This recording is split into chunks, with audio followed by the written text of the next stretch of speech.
This is the White Coat Investor Podcast, Milestones to Millionaire, celebrating stories of success along the journey to financial freedom.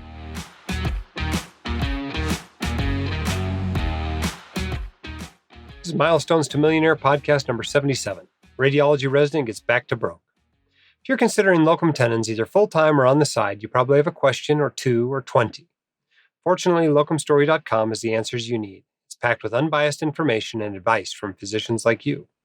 Locumstory.com is nothing to sell. It's simply a resource for information.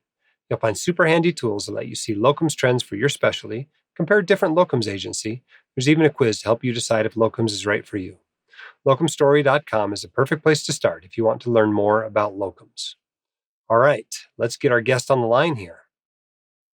Our guest today on the Milestones to Millionaire podcast is Ryan. Welcome to the podcast. Thank you, Dr. Dolly. Glad to be here. Tell us what's your specialty and where are you at in your training? I am a PGY5 fourth-year radiology residency. So I graduated medical school in 2017, about to graduate residency here in the next month. Okay, and where are you at? You in the Northwest, the Southeast? Where are you? I'm in California. California, okay. Yeah. And what is your approximate net worth? My approximate net worth at this time is a positive $25,000. $25,000. You're back to broke. Back to broke. Very happy about it. Congratulations. So let's divide it up. Tell people what you've got, how much you have in assets, how much you have in debts and liabilities. Where are you at? Sure. So I have about $115,000 in retirement accounts. Most of that is in Roth IRAs, myself and a spousal Roth IRA. A small amount in a 457B plan here at work, and about $35,000 in cash or cash equivalents. I have about $125,000 left in federal student loans. And you mentioned a spousal IRA, so I assume there's a spouse to go with that. Yes. Is your spouse working or? My spouse works.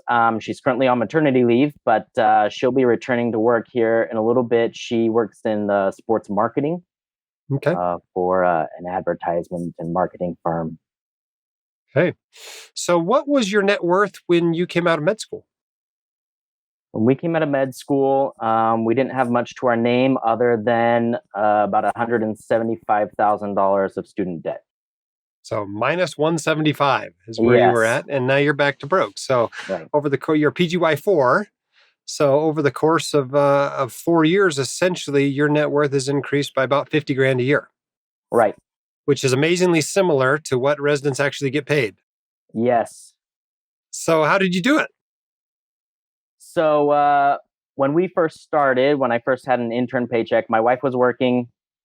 Her salary has really pretty much mirrored mine.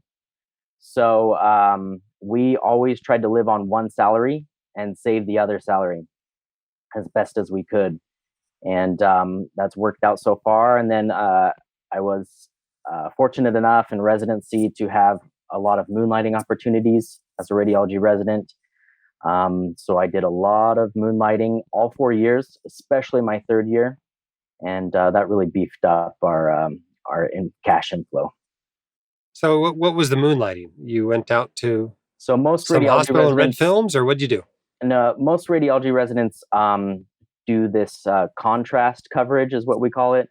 So imaging centers around the area will hire residents to come and supervise contrast injections and deal with any adverse reactions with the iodine or gadolinium contrast. So in most places, it's a state law that a physician has to observe and supervise contrast injections. And obviously, radiologists at the imaging centers in most places are going home at 5 or 6 p.m. So then residents or other trainees will take over for the rest of the evening to supervise those injections. So you're sleeping for dollars? Yes. I mean, presumably you're not in there pushing the contrast. You're just in the building to meet legal requirements. Just in the building to meet legal requirements. It's a great opportunity around the country for a lot of residents and fellows. We get a lot of studying done and other type of work done during that time.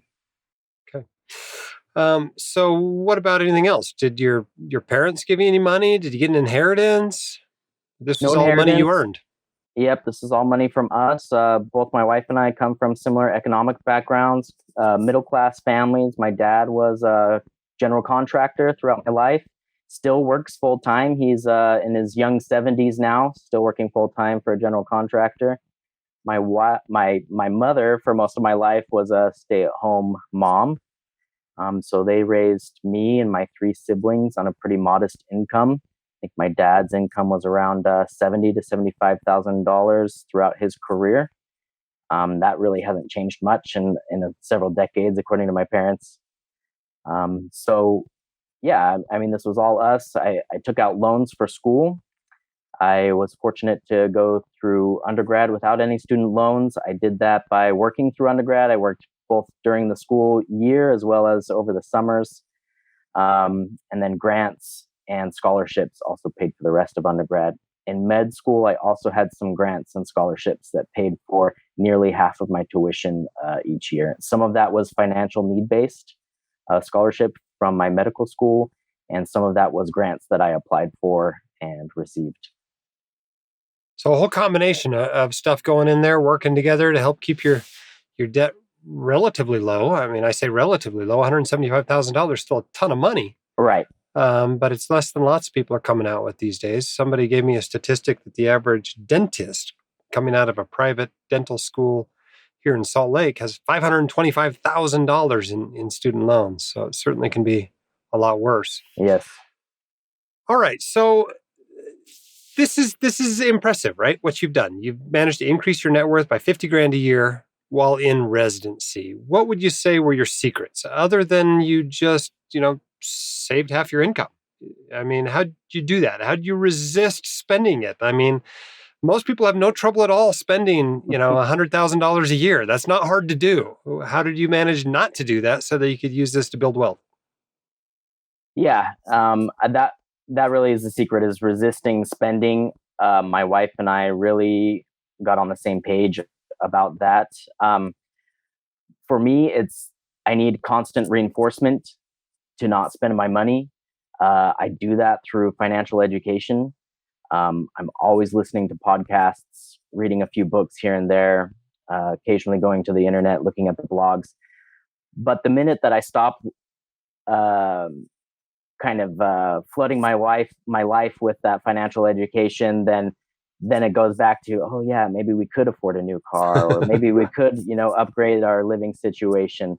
But when you're listening to that stuff on a daily basis, and you're listening to other people that are going through the same things as you, and other people that are down the road from you and have achieved some sort of financial success, it's really a lot easier to have your goals in mind on a daily basis, because the decisions to spend money are daily. So that's kind of what we've done. Podcasts is definitely my go-to. I listen to your podcast religiously twice a week, and then several other financial podcasts out there on the market that I've liked, both geared towards physicians and also non-physicians.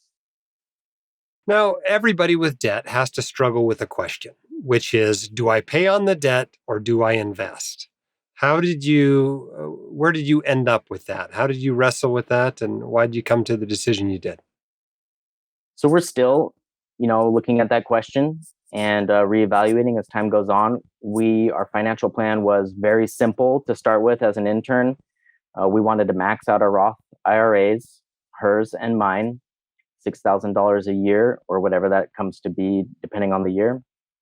And we invested those very simply. We just put them in target date retirement funds. And that's the most simple thing we could do. And so far, that's worked out great for the past 5 years. And then regarding the debt, I've been paying down my student loan with anything extra beyond what I've maxed out my Roth IRA with. So we paid off our car loans, so we own both of our cars. And then now what we were paying towards our car loans, $500 a month, we've just been putting towards the student loan. Now, you mentioned a 457 or something earlier as well, didn't you? How'd that come along?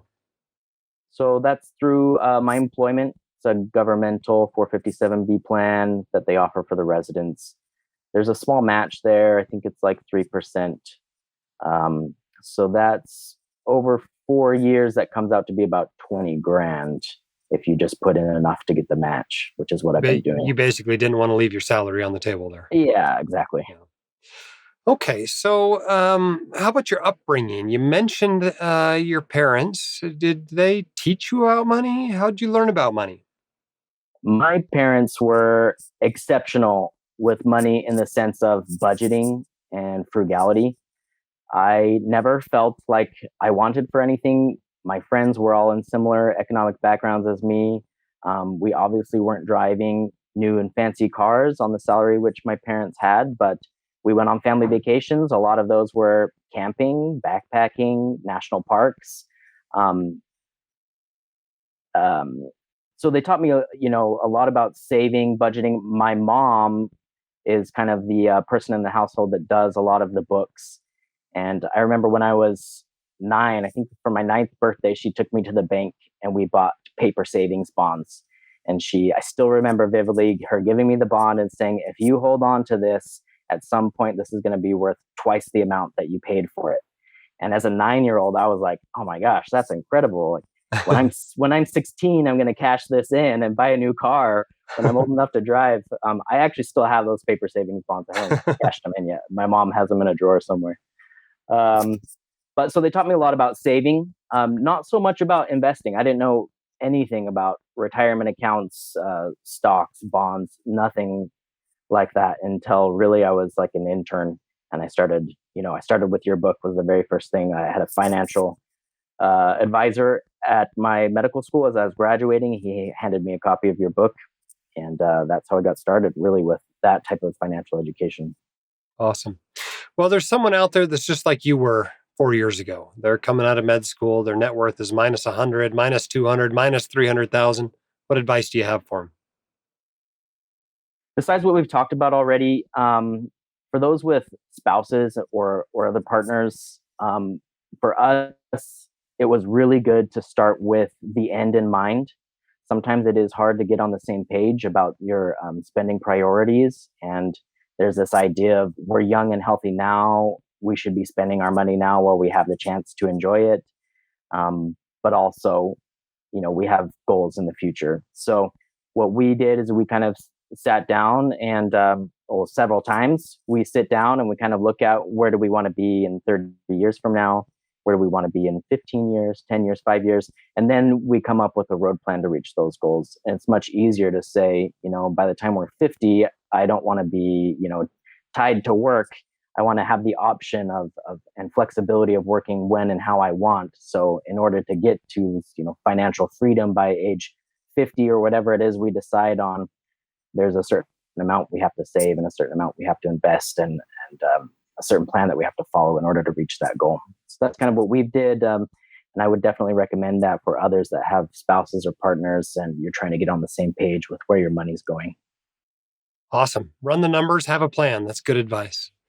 Well, thank you so much, Ryan, for coming on the Milestones to Millionaire podcast. I know there's somebody out there that'll be inspired by your story and hopefully get back to broke without even finishing training. So congratulations to you, and thank you so much. I appreciate it, Dr. Dolly. Big fan. Thank you for having me.